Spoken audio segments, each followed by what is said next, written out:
Bien-aimés frères et sœurs de la ville Océane, nous vous disons bonsoir et shalom depuis chez vous là-bas.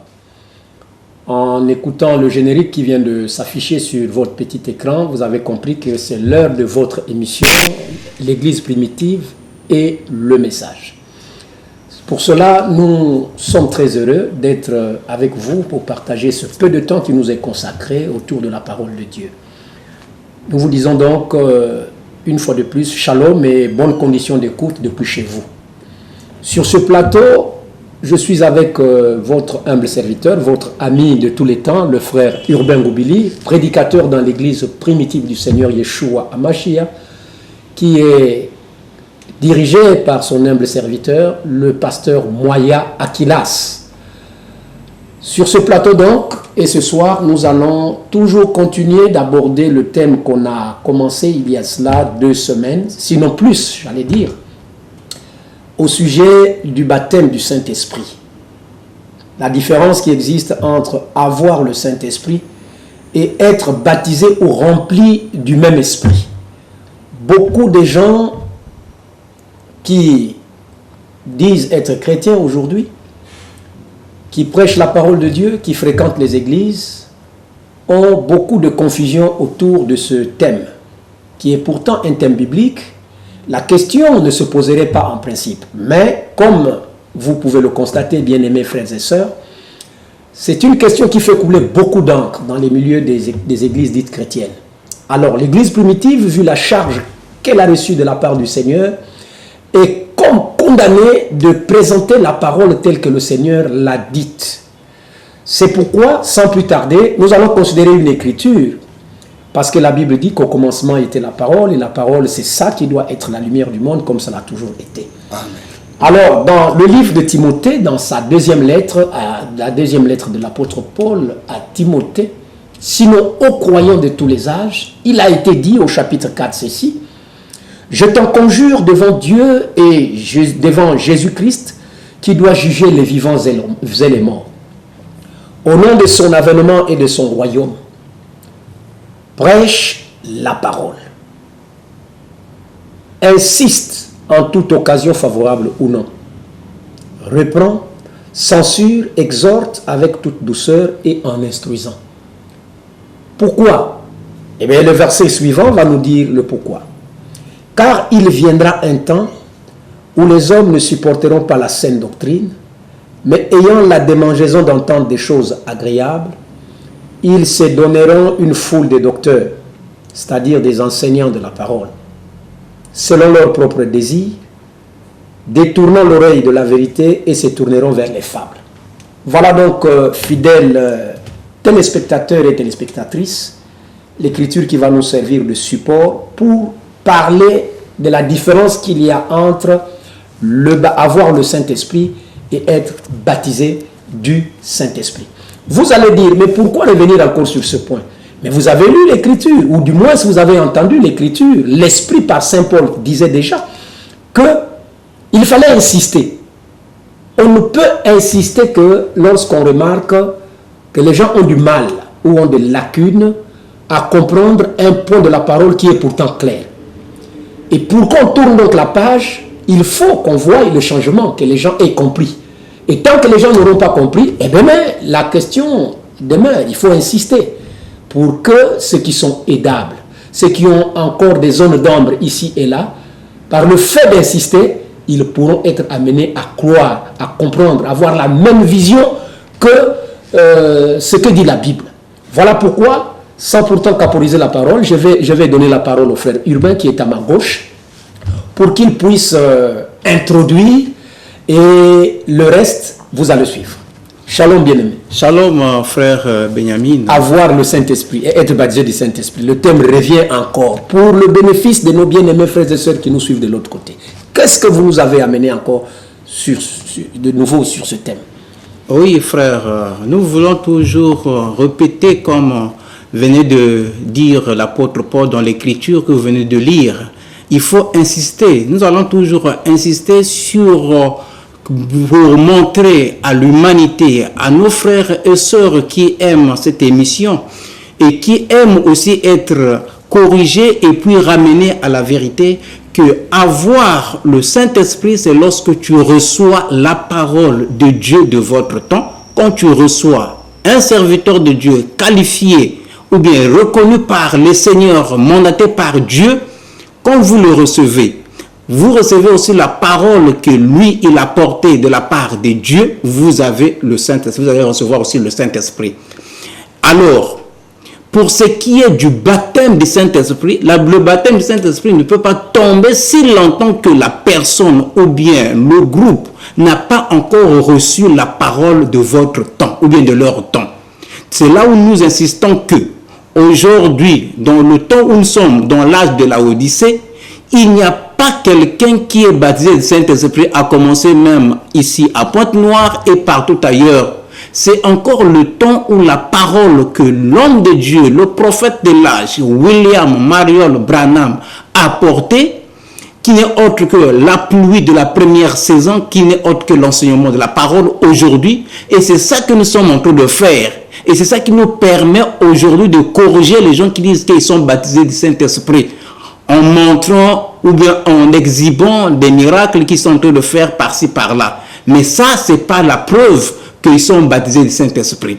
Parce que le baptême du Saint-Esprit vient confirmer la première pluie que vous avez déjà reçue, qui n'est autre que l'enseignement de la parole, a dit le prophète Branham dans l'exposé de cette âge de l'Église à la page 370. Je crois que le pasteur Aquilas, le responsable de l'Église primitive ici, au Congo-Brazzaville, précisément ici à Pointe-Noire, il a déjà lu cette citation pour montrer que le baptême du Saint-Esprit vient sur la parole que les gens ont déjà reçue, a dit le prophète Branham. Il dit ceci, le dernier paragraphe, je me veux vous lire. Dieu ne va pas planter une nouvelle église, mais il va ramener ce qu'il avait planté au départ à sa sémence d'origine. Il fait comme il est dit au verset 23, par la pluie de l'enseignement ou la pluie de la première saison. Il continue. Ensuite, vous écoutez, ensuite viendra la pluie de la moisson, la foi de l'enlèvement. Dans cette écriture, on peut aussi corriger les gens qui disent que ce qui donne la foi en l'enlèvement, ce sont les sept tonnerres. Non, ici le prophète Branham dit le prophète Branham dit ici que ensuite vient la pluie de la moisson, la foi de l'enlèvement. Donc la foi de l'enlèvement, ce n'est pas les sept tonnerres, mais c'est la pluie de l'arrière-saison qui n'est autre que le baptême du Saint-Esprit qui viendra sur la parole que vous avez reçue de votre temps. Voilà, bien-aimés frères et sœurs, j'espère que vous êtes en train d'apprendre pendant que vous suivez cette émission. Donc, il y a une différence qui saute des yeux même lorsque vous écoutez les deux notions ou les deux mots vous êtes présentés. Avoir le Saint-Esprit et être baptisé ou encore rempli de l'Esprit. Ce que nous disons ici, nous, Église primitive, ne concerne pas seulement les frères qui sont dans les milieux dits du message, mais ça concerne tous les enfants de Dieu en ce temps de la fin, partout dans le monde entier, dans les milieux chrétiens bien sûr. C'est pourquoi, sans fustiger un groupe de gens, sans fustiger un tel ministre ou une telle église, nous voulons vous présenter seulement ce que dit l'Écriture à ce sujet.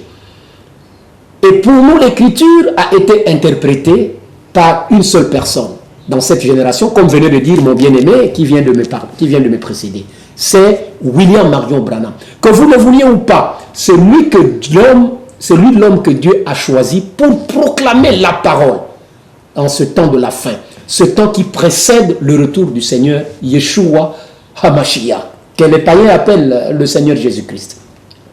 Dans la main droite du Seigneur, si vous lisez le livre de l'Apocalypse, il y avait 7 étoiles. Les 7 étoiles, parmi lesquelles il y avait l'apôtre Paul qui a été lâché dans le premier âge, et ça m'est suivi ainsi jusqu'à ce que nous sommes arrivés à la dernière étoile qui est William Marion Branham. Alors, qu'a dit Dieu par la bouche de cet homme-là? Je ne prendrai pas une autre écriture, bien-aimés frères et sœurs, vous qui nous suivez, ou une autre citation. Je prendrai seulement ce que le frère venait de lire et continuer dans le même sens, dans le même ordre d'idées. Dans la page 370 de l'exposé de cet âge de l'Église, c'est le document du prophète William Marion Branham, qu'il a écrit pendant la période que nous allons vous dire, de 1960 à 1965. Et dans ce document, il dit ceci, au deuxième paragraphe. Le frère a lu un peu en bas, moi je remonte un peu, pour que vous puissiez avoir le contexte des choses que nous sommes en train de dire maintenant. Il dit, mais la vraie sémence. Amen. Vous pouvez comprendre qu'il y a la vraie et la fausse sémence. Amen. Le monde dans lequel nous évoluons, vous et moi, frères et sœurs, vous êtes tous mieux enseignés peut-être que moi là-dessus, qu'il y a les bons et les méchants. Il y a la vraie sémence et il y a la fausse sémence. Il y a la véritable église et il y a la fausse église. Alors il dit, il lui arrivera exactement ce que nous avons dit. Le peuple de Dieu est préparé par la parole de vérité. Préparé à quoi? Voilà. La parole de vérité leur prépare à quoi? Vous ne recevez pas la parole de la vérité de votre temps apportée par le messager, par le porte-voix, le porte-parole de Dieu de votre temps. Maintenant, vous allez vous préparer à quoi? Et le Saint-Esprit viendra sur vous comment? Ça sont des questions qu'on ne peut pas passer pieds joints. C'est à vous-même de répondre là où vous êtes en train de suivre. Le peuple de Dieu est préparé par la parole de vérité transmise par le messager pour cet âge. En elle, c'est-à-dire dans cette parole-là que le messager promise pour cet âge proclamera, se trouvera la plénitude de la Pentecôte. C'est dans la parole où il y a tout. Vous rejetez la parole promise de votre temps, proclamée par le messager promise de votre temps, vous êtes disqualifié du reste des choses qui vont s'en suivre. En elle, il y a la plénitude de la Pentecôte. Car l'Esprit ramènera les gens, c'est-à-dire les gens de cet âge-ci, exactement là où ils étaient au commencement. Pas au commencement du jardin d'Éden. Voilà, le commencement dont parle le frère Branham ici, c'est le commencement de l'Église. Amen. En ce temps de la fin, l'Église doit être ramenée au commencement de l'Église, c'est-à-dire à la Pentecôte. N'écoutez pas les théories que les gens disent ici et là. Écoutez ce que l'Esprit nous a dit au travers du messager de cette génération, qu'est William Marion Branham. Il dit, l'Esprit, ce n'est pas même frère Branham qui ramène. Et nous, William Marion Branham, et nous qui avons cru à son ministère, tous, l'Esprit doit nous ramener au commencement, à la Pentecôte. C'est ainsi dit le Seigneur. Amen. Et nous n'avons qu'un seul Seigneur. Ce n'est pas Branham qui est notre Seigneur. Voilà. Branham est le serviteur du Seigneur. Voilà. Et lui et nous avons un seul Seigneur. C'est le Seigneur Yeshua HaMashiach. Amen. Dire que William Branham soit le Seigneur aujourd'hui, ça c'est vraiment une hérésie et nous boutons cela dehors. Amen. Alors il dit, c'est ainsi dit le Seigneur. Car c'est ce qui est dit dans Joël au chapitre 2, du verset 23 au verset 26. Je m'en vais vous le lire aussi. Et vous, enfants de Sion,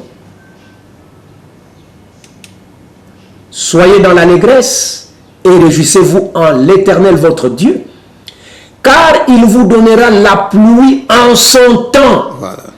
Même la pluie qui est tombée là. Qui de nous ici à Pointe-Noire savait que hier il devrait avoir la pluie? Peut-être vous qui êtes ici dans ce quartier de Mvumvu, vous n'avez pas été visité par la pluie, mais nous qui sommes là-bas, à l'extrême de la ville, à Ngoyo, et plutôt à Mengo, au Bambi, il y a eu une forte pluie qui s'est abattue sur la ville, du moins dans notre partie là-bas. Les ruelles ont été endommagées. Nous avons eu beaucoup d'eau, comme nous n'avons pas l'eau de l'État dans nos robinets aujourd'hui. Nous avons eu la grâce de Dieu de recevoir l'eau. Mais aucun de nous, habitants de Mengo, habitants de Bambi, savait que la pluie devrait arriver. Elle est arrivée en son temps. C'est comme un peu, pour vous prendre un exemple terrestre, banal, mais qui peut nous aider. La ville Océan aujourd'hui est dans la fièvre de recevoir le chef de l'État. Mais personne ne connaît l'heure où il viendra, qu'il s'est fixé de sa propre autorité. Tout ce qu'on demande à la ville de Pointe-Noire, c'est d'être mobilisé pour lui réserver un accueil chaleureux. Et il en est de même pour le baptême du Saint-Esprit qui est une promesse biblique. Dieu a promis de nous baptiser du baptême du Saint-Esprit en ce temps de la fin. C'est vrai. Mais aucun de nous ne connaît le temps que le Père s'était fixé de sa propre autorité pour nous déverser cette puissance-là. Et dans son programme, il fallait d'abord que le pur enseignement de la parole soit donné. C'est ce que Frère Branham, d'après Joël 2:23, ici est en train de nous expliquer. La pluie de la première saison devrait d'abord précéder, après quoi viendrait la pluie de l'arrière-saison. Et donc, nous sommes en tant que chrétiens appelés, invités, exhortés à être mobilisés à croire le message du temps de la fin d'abord, à recevoir les enseignements que l'Esprit nous a donnés après l'ouverture de 7 sceaux, où 6 ont été brisés et révélés, et dans le 7e, bien qu'il soit ouvert, mais n'a jamais été révélé. Il dit, car il vous donnera la pluie en son temps. Il vous enverra la pluie de la première et de l'arrière-saison. Comme autrefois, comme il avait fait dans le passé. Et la Bible dit, vous êtes des lecteurs de la Bible, bien-aimés frères et sœurs, qu'il n'y a rien de nouveau sous le soleil. Ce qui est a déjà été. Et ce qui arrivera a déjà été. Dieu ne fait que ramener les choses qui sont passées. Aujourd'hui, Dieu ne changera pas la manière de faire les choses. Ce qui va se faire aujourd'hui, c'est ce qui a déjà eu lieu hier avec nos pères apostoliques primitifs. Eux, en leur temps, ils avaient premièrement reçu la pluie de la première saison, c'est-à-dire l'enseignement de la parole par la bouche de l'envoyé de ce temps-là, Yeshua HaMashiach. Il leur a enseigné, il leur a chargé de sa doctrine qu'il avait reçue lui aussi de son Père, le Saint-Esprit. Et quand il avait vu que les disciples étaient vraiment au top, ils avaient vraiment reçu la parole, alors il a fait une prière. Dans la prière sacerdotale, vous allez entendre. Il dit, ils ont reçu ta parole que tu m'as donnée. J'ai vu qu'ils ont reçu cela. Et finalement, il s'est tourné vers les disciples pour leur dire, maintenant, vous devrez attendre. Donc, il y a un temps pour recevoir d'abord l'enseignement de la parole, et il y a un temps pour être scellé. Et le scellement là ne vient pas sceller la personne en tant que telle. Le scellement là vient pour sceller la parole que l'homme a reçue dans son âme. Et c'est l'étape dans laquelle nous nous trouvons actuellement. Après que Branham soit passé, il nous a laissé la parole. Il nous dit ici, la pluie de l'arrière-saison viendra. Il continue en disant, il vous enverra la pluie de la première et de l'arrière-saison, comme autrefois. Alors les airs se rempliront de blé, et les cuves regorgeront de mou et d'huile. Je vous restaurerai les années qu'ont dévoré la souterraine, le Gélec, le Asile et le Gazam, ma grande armée que j'avais envoyée contre vous. Vous mangerez et vous vous rassasierez. C'est le temps dans lequel nous vivons, le temps de manger, parce que la nourriture spirituelle a été emmagasinée en grande quantité. Et aujourd'hui, c'est la distribution qui est en train de se faire par le serviteur fidèle et prudent que le maître a établi sur son peuple pour leur donner la nourriture. Nous pouvons même aller plus loin pour vous dire, frère, depuis que Branham a reçu l'ouverture des sceaux, la révélation des mystères bibliques qui étaient cachés autrefois, nous sommes maintenant dans la phase du repas. Tout a été préparé. Tout a été préparé. Branham a reçu tout de Dieu et il nous l'a laissé. Et aujourd'hui maintenant, il faut que nous puissions manger la nourriture, le repas qu'on est en train de nous distribuer. Et c'est un serviteur fidèle qui est en train de faire ce travail-là. Vous n'avez pas à vous inquiéter encore. Vous n'avez pas à souffrir. Vous mangerez et vous vous rassasiez. Et l'église primitive, vous-même vous êtes témoin. Vous pouvez voir que l'église primitive a de la nourriture. Et qu'elle est en train de manger. Parce que les ascensions que nous venons de donner ici à la télévision, à la radio, dans les coins des rues ici et là, sont inattaquables. Combien de fois n'avons-nous pas lancé des défis ici et aucun n'est venu relever les défis là? Pour vous prouver que ce que nous disons est la vérité, nous avons la nourriture. Débarrassez-vous seulement de l'incrédulité, bien-aimés frères et sœurs. Débarrassez-vous de l'orgueil, débarrassez-vous des faux raisonnements et revêtez-vous de notre habit de service qui est l'humilité. Vous allez avoir vous aussi part à cette nourriture-là, car elle a été envoyée pour vous. Il dit, et vous rassasierez, et vous célébrerez le nom de Yahweh, votre Elohim, qui aura fait pour vous des prodiges. Et mon peuple ne sera plus jamais dans la confusion. C'est-à-dire, après avoir mangé la parole sortie des seaux, le message du temps de la fin, un temps va venir où la confusion qui règne parmi nous aujourd'hui, dans le milieu dit chrétien, sera ôtée. Mais quand? C'est lorsque nous allons passer maintenant dans l'autre étape, qui est l'étape de réceptionner la pluie de l'arrière-saison. Quand? Nous ne savons pas. Et tout ce que l'Esprit nous demande, c'est d'attendre. C'est d'attendre. Je vais continuer pour remettre encore la parole à mon frère. Alors, il continue, il dit, frère Branham dit ceci. Et mon peuple ne sera jamais dans la confusion. Alors, il est dit ici que Dieu va restaurer. Vous vous souviendrez de ce mot restaurer. Nous sommes passés sur ce même plateau ici avec des troubadours, des hommes envoûtés de Kakou Philippe qui sont venus ici sur ce plateau sous notre invitation faire un débat avec nous. Ils ont dit que le message de Kakou Philippe c'était la restitution, quelque chose comme ça. Et nous, ce jour-là, nous avons dit devant le journaliste, M. Ngakono, que le message de William Marion Branham c'était la restauration de toutes choses. Alors, on avait compris par là leur degré d'ignorance, leur degré d'envoûtement. Et ils pensaient que restituer et restaurer sont deux mots différents. Ça, c'est de la tricherie, c'est de la satanité en plein dans les milieux des églises. Ici, celui qui a reçu le ministère ou le message de la restauration, ou de la restitution, ou du rétablissement, c'est William Marion Branham, le livre de Malachie 4. Un prophète tout. Ce n'est même pas Joseph Branham, s'il vous plaît. Ah, lui, il n'est même pas un prophète. Pour votre gouvernement, il n'est pas un prophète. S'il l'est, il est dans la catégorie des faux prophètes. Et ça, c'est une autre paire de manches. Nous y reviendrons un jour pour éclairer les nôtres qui sont encore clopin-clopin. Il est dit ici que Dieu va restaurer. Ce n'est pas frère Branham qui est le restaurateur. Parler de cette façon-là, c'est être idiot spirituellement. C'est Dieu lui-même qui a promis restaurer et c'est lui qui doit restaurer son église. Il dit, l'âge de Luther n'a pas restauré l'église. Il a lancé une réforme. L'âge de Wesley n'a pas restauré. L'âge de la Pentecôte n'a pas restauré. Mais Dieu doit restaurer, car il ne peut pas renier sa parole. Il ne s'agit pas de la résurrection de l'église. Il s'agit de la restauration. Dieu ramènera l'église tout droit à la Pentecôte d'origine. Frères et sœurs, peu importe les arguments que vous pouvez avancer et tenir ici et là, écoutez cette parole sortie de la bouche du serviteur de Dieu mandaté dans cette génération. Dieu, pas un homme, amènera l'église tout droit à la Pentecôte de l'origine.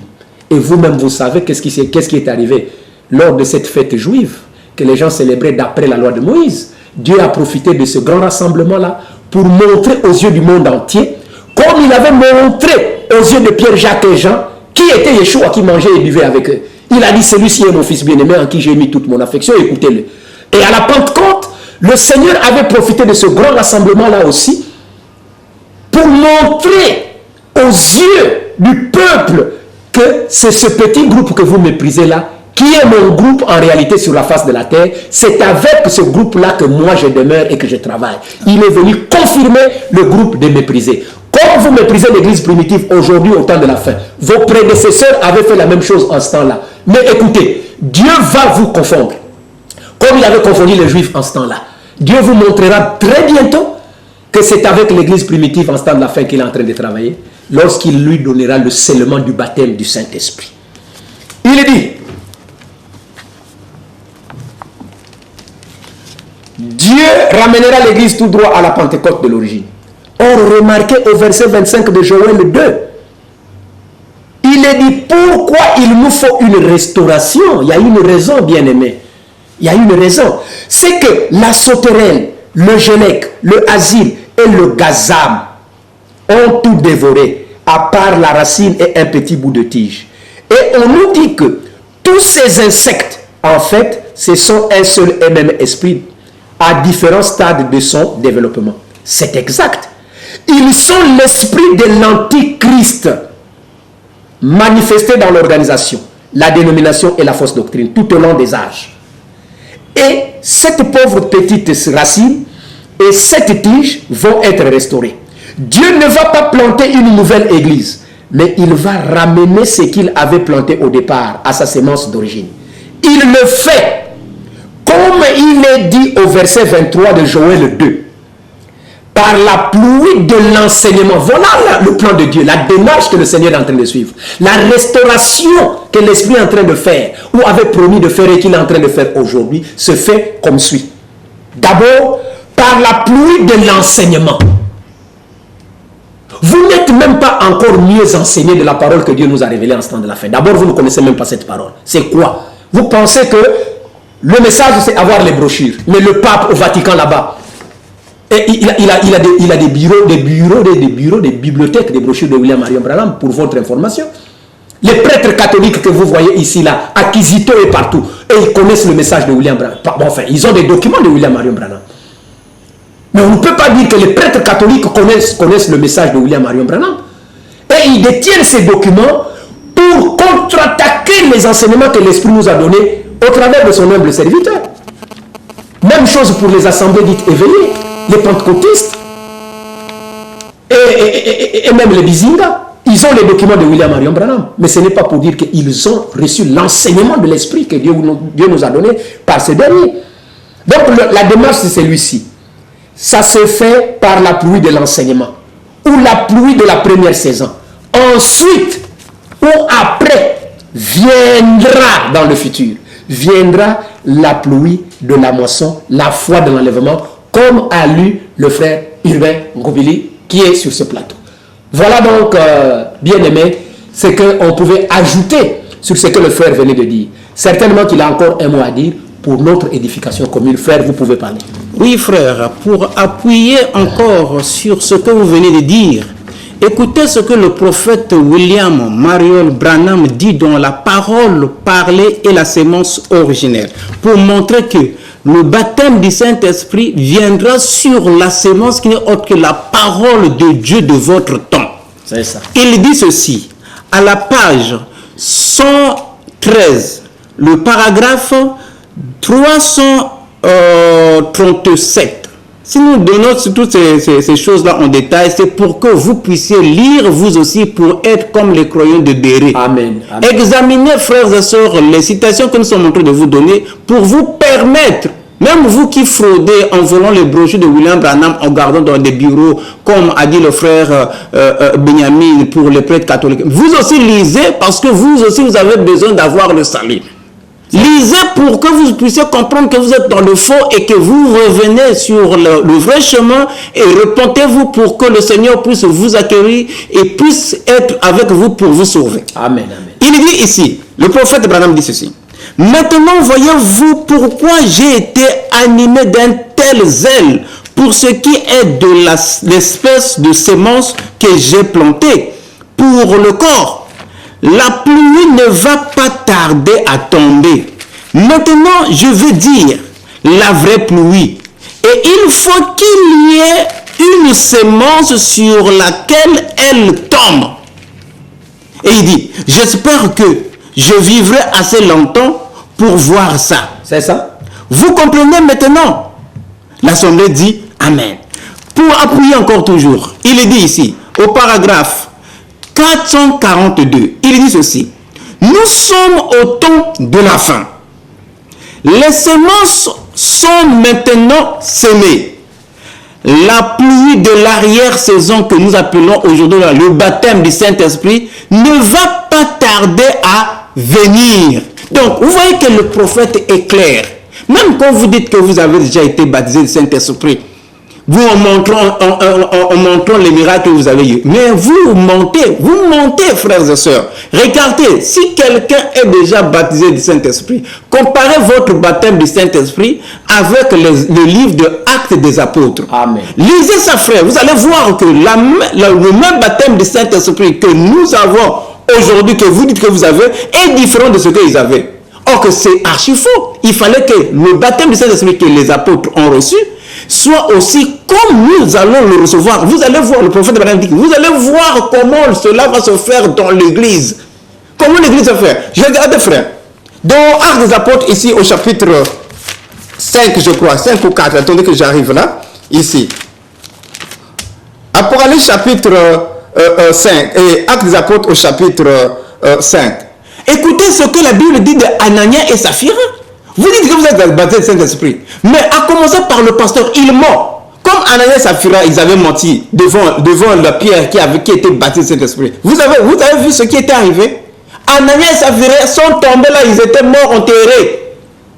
Mais les pasteurs d'aujourd'hui qui disent qu'ils sont baptisés du Saint-Esprit, eux-mêmes commencent à mentir, prêchant de fausses doctrines. Ils ne tombent pas, ils ne meurent pas. Les sœurs commettent la fornication et le pasteur, il monte, il fait des choses. Il ne tombe pas, il ne meurt pas. Non, le pasteur est tel, il a guéri tel. Mais cette partie-là aussi, les menteurs vont mourir dans l'église comme Anania et Saphira. C'est ça le preuve aussi que les gens sont basés sur le Saint-Esprit. Mais vous allez voir qu'à commencer par le pasteur, lui-même, il ment. En prêchant les fausses doctrines. Les sœurs, les diacres dans l'église, ils mentent. Et les sœurs, c'est la même chose. Mais vous voyez, quel baptême du Saint-Esprit que vous parlez? Non, frère, revenez à la vérité. Croyez que ce que les gens sont en train de vous enseigner, c'est des choses imaginaires. Le baptême du Saint-Esprit, ils n'ont pas reçu cela.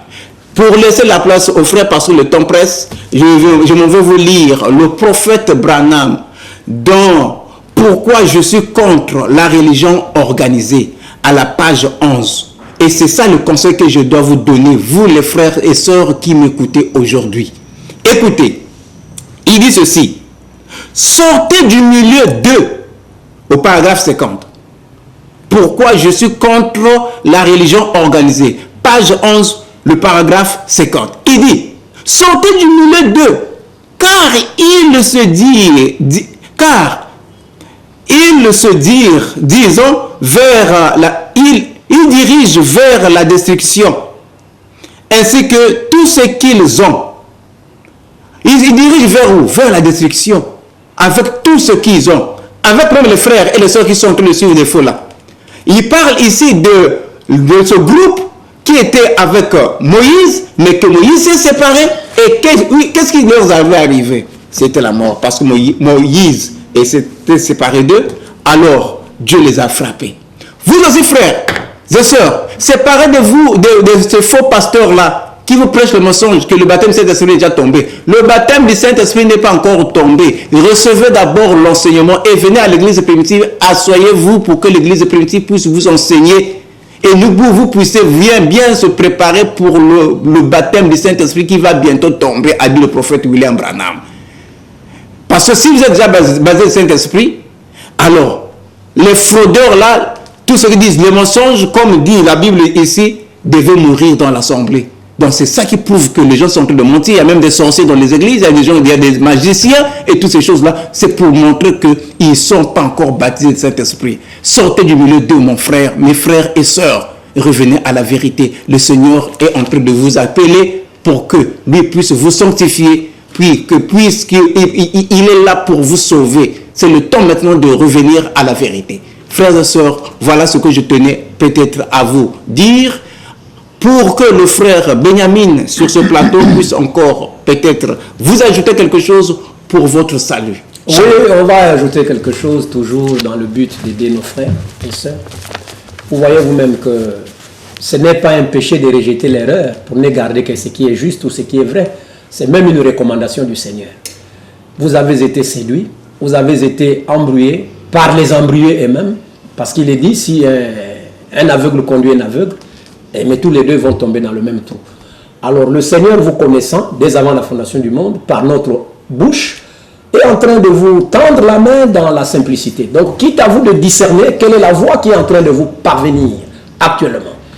Dans Actes au chapitre 1, parce que William Marion Branham, nous l'avons lu, là où il a dit que l'Esprit ramènera l'Église tout droit à la Pentecôte de l'origine. Donc, voyons dans Acte 1 d'abord comment les choses ont commencé. Pour que vous puissiez appliquer cela avec facilité dans notre propre âge aujourd'hui. Au verset 4, il est écrit, comme il se trouvait avec eux, parlant du Seigneur Yeshua Mashiach, mort, enterré et revenu à la vie, il se trouvait avec eux, mis pour les apôtres. Il leur recommanda de ne pas s'éloigner de Jérusalem, mais d'attendre ce que le Père avait promis, ce que je vous ai annoncé, leur dit-il. Car Jean a baptisé d'eau, mais vous, dans peu de jours, vous serez baptisés du Saint-Esprit. Donc, vous voulez dire que quand Jésus-Christ parlait aux disciples ici, là, ils n'avaient pas le Saint-Esprit en eux. Ils avaient le Saint-Esprit en eux. C'est le Saint-Esprit en eux déjà qui leur montrait même, qui leur donnait même la joie d'être attachés à Christ, la joie d'écouter ses enseignements, le zèle de le suivre. C'est le Saint-Esprit en eux, dès lors qu'ils étaient nés de nouveau. Depuis le temps de Jean-Baptiste, le messager précurseur, pour l'avoir cru, pour l'avoir reçu comme étant celui que Dieu leur avait envoyé pour préparer le chemin du Seigneur, ils avaient le Saint-Esprit, ils étaient nés de nouveau. Mais regardez à eux, il leur dit, car Jean a baptisé d'eau. Mais ce sont eux-là, les disciples-là, au milieu desquels il s'était trouvé après sa résurrection. Il dit, car Jean a baptisé d'eau. Mais c'est eux qui l'avaient baptisé. Mais vous, dans peu de jours, vous serez baptisés du Saint-Esprit. Alors les apôtres réunis lui demandèrent, Seigneur, est-ce instant que tu rétabliras le royaume d'Israël? Il leur répondit, ce n'est pas à vous de connaître les temps ou les moments que le Père a fixés de sa propre autorité. Mais vous recevrez une puissance. Vous voyez que le baptême du Saint-Esprit ne vient pas dans un croyant pour le laisser inactif. Voilà. Pour le laisser oisif. Non. C'est pour qu'il se mette au travail, parce que c'est une puissance. Il dit, mais vous recevrez une puissance. Le Saint-Esprit survenant sur vous, et vous serez mes témoins à Jérusalem, dans toute la Judée, dans la Samarie et jusqu'aux extrémités de la terre. Après avoir dit cela, il fut élevé pendant qu'il le regardait, et une nuée le déroba de leurs yeux. Vous voyez donc, frère, ce qu'il demanda aux disciples en ce temps-là. Ils avaient reçu l'enseignement qu'il leur avait donné de la part du Père. Maintenant, il leur demande d'attendre. C'est cette démarche-là aussi que le même Dieu, comme il est immuable. Vous croyez que Jésus-Christ est le même hier, aujourd'hui, éternellement, seulement dans le mariage, dans les visas, dans le commerce. Mais non, l'immuabilité de Dieu consiste premièrement en ceci, que sa parole ne peut pas subir d'ombre de variation comme lui-même ne peut pas changer. C'est ça l'immuabilité de Dieu. Ce qu'il a fait hier, il est tenu de le faire encore aujourd'hui, et encore, et encore, et encore. Alors, pour ce qui est de l'attente, Branham dit ceci, en rapport avec les promesses divines.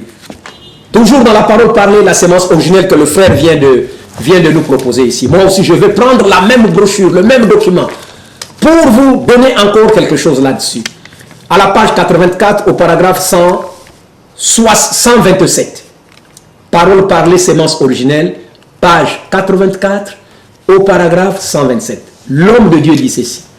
Dieu avait promis de les multiplier. Il parle ici d'Adam et Ève. Dieu avait promis de les multiplier. Mais il devrait attendre le temps de Dieu. Amen. Il en est de même du baptême du Saint-Esprit aussi. Voilà. C'est le Seigneur qui nous a promis le baptême du Saint-Esprit. Ce n'est pas un prêtre à moitié ivre, comme disait quelqu'un. Ce n'est pas un pasteur, quelqu'un, ou un archibishop, ou un père de la ville, ou un maire de la ville. Il y a maintenant des titres, les gens prennent des titres avec leur sorcellerie, au lieu de rester avec cela dans leur village. Ils ont eu le courage diabolique là de venir montrer ça même au grand jour. Ou père de la ville, il y a un titre comme ça dans la Bible. Et ce sont ces hommes-là, avec leur soi-disant titre-là, qui embrouillent au peuple la voie qu'il devrait suivre. Dieu donc a dit à Adam et Ève, multipliez-vous et remplissez la terre. C'était une bénédiction, c'était une promesse, quelque chose qui allait venir. Le temps n'était pas encore arrivé pour qu'ils puissent commencer cette activité de multiplication ou de reproduction. Il devrait donc attendre. J'ai dit tantôt que c'est de la même manière, c'est la même chose avec le baptême du Saint-Esprit. C'est une promesse, la promesse du Père. Et vous savez que Dieu ne peut pas faire une promesse et ne pas l'accomplir, sinon il serait menteur. Or, en lui, il n'y a point le mensonge. Le père du mensonge, c'est Satan, c'est le diable. C'est son représentant, le pape, qui est le menteur. Et toute sa suite. Mais Dieu ne ment pas. Donc, il faut attendre. La promesse est vraie, Mais tout ce que nous avons à faire, c'est d'attendre. Il dit, c'est ça qu'il y a aujourd'hui, dit William Marion Branham. Les gens ne veulent pas attendre le temps de Dieu. Ils veulent recevoir autre chose et ils l'ont reçu. Les gens reçoivent les esprits de sirènes dans les églises. Les esprits de leurs grands ancêtres qui sont morts. Et ils assimilent cela au baptême du Saint-Esprit. Non, bien-aimés frères et sœurs. La promesse est une promesse faite par le Seigneur. Et le Seigneur est plus que juste et fidèle de l'accomplir au temps fixé par lui-même. Tout ce qu'on nous demande, toi, moi, c'est d'attendre. Mais pendant cette période d'attente, nous sommes tous conviés à recevoir dans la simplicité les enseignements que l'Esprit, dans sa souveraineté, nous a donnés aujourd'hui après l'ouverture des sceaux. C'est cette nourriture-là que nous sommes censés manger. C'est ce repas copieux que Dieu nous a préparé, comme il nourrissait les Israélites dans le désert, en leur envoyant la main du haut des cieux, que nous aujourd'hui nous allons manger et que nous sommes en train de manger. Il n'y a pas de table dans la ville de Pointe-Noire, une seule table où vous pouvez manger des mets succulents. C'est la table de l'église primitive. C'est l'autel de l'église primitive. Si vous voulez être préparé à recevoir le baptême du Saint-Esprit, vous tous qui êtes assoiffés du baptême du Saint-Esprit, un seul endroit où vous pouvez être préparé, c'est l'autel de l'église primitive. En dehors de l'autel de l'église primitive, bien-aimés frères et sœurs, vous allez manger, mais vous allez manger des vomissements, des fables habilement conçues par des soi-disant hommes de Dieu. Voilà, le temps nous presse, à la télévision, chaque chose a son temps. Le technicien du jour vient de me faire signe là-bas que notre temps est arrivé pratiquement à sa fin. Mais qu'à cela ne tienne, vous allez suivre la rediffusion de cette même émission que nous venons de tenir en direct aujourd'hui, le vendredi à midi, j'espère. Et si vous avez des questions, à 17h, on me dit que c'est à 17h, vendredi à 17h, la rediffusion de cette émission. Si vous avez des questions à ce sujet, je crois qu'il y en a, ça ne peut pas manquer. Alors n'hésitez pas, bien-aimés. Appelez au 05 608 24 21 ou encore au 06 933 02 35. Vous allez tomber sur l'homme de Dieu, vous allez vous entendre sur le lieu de la rencontre et là, vous allez encore avoir de plus amples renseignements au sujet du baptême du Saint-Esprit. Croyez que la promesse est vraie. Elle s'accomplira certainement. Si elle tarde, attendez-la, car elle s'accomplira certainement. Ainsi dit le Seigneur. Shalom, shalom, shalom. Que Yahweh El Shaddai, le Dieu des Hébreux, vous bénisse richement. Merci.